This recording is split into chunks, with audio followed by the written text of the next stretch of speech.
আপনারা কি জানেন আজ থেকে প্রায় 2000 বছর আগে কোরিয়ান রাজার সাথে হয়েছিল ভারতের অযোধ্যার রানীর বিয়ে।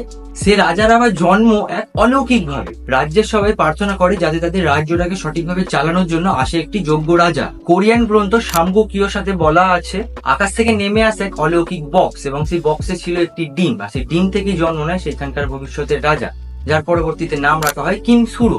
পরবর্তীকালে সে সেখানকার রাজা হয় আর গয়া সাম্রাজ্য প্রতিষ্ঠা করে। অন্যদিকে কৌশল সাম্রাজ্য, যা বর্তমানে উত্তরপ্রদেশের অযোধ্যা, সেইখানকার রাজা পদ্মা সেন ও রানী ইন্দুমতির কন্যা সূর্যা রত্না। রাজা এক অলৌকিক স্বপ্নাদেশের নির্দেশ পায় তার কন্যার জন্য যোগ্য পাত্র রয়েছে গয়া সাম্রাজ্যে।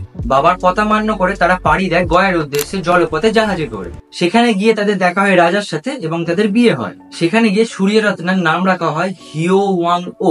তাদের 2টি কন্যা সন্তান এবং 10টি পুত্র সন্তান হয়। 2টি কন্যা সন্তানের পদবি রাখা হয় মায়ের উদ্দেশ্যে এবং 10টি পুত্র সন্তানের পদবি রাখা হয় বাবার উদ্দেশ্যে। বর্তমানে 1 কোটি জনসংখ্যায় এই কিম পদবি ইউজ করে এবং তারা সকলে মনে করে রাজকীয় পরিবারের বংশধর।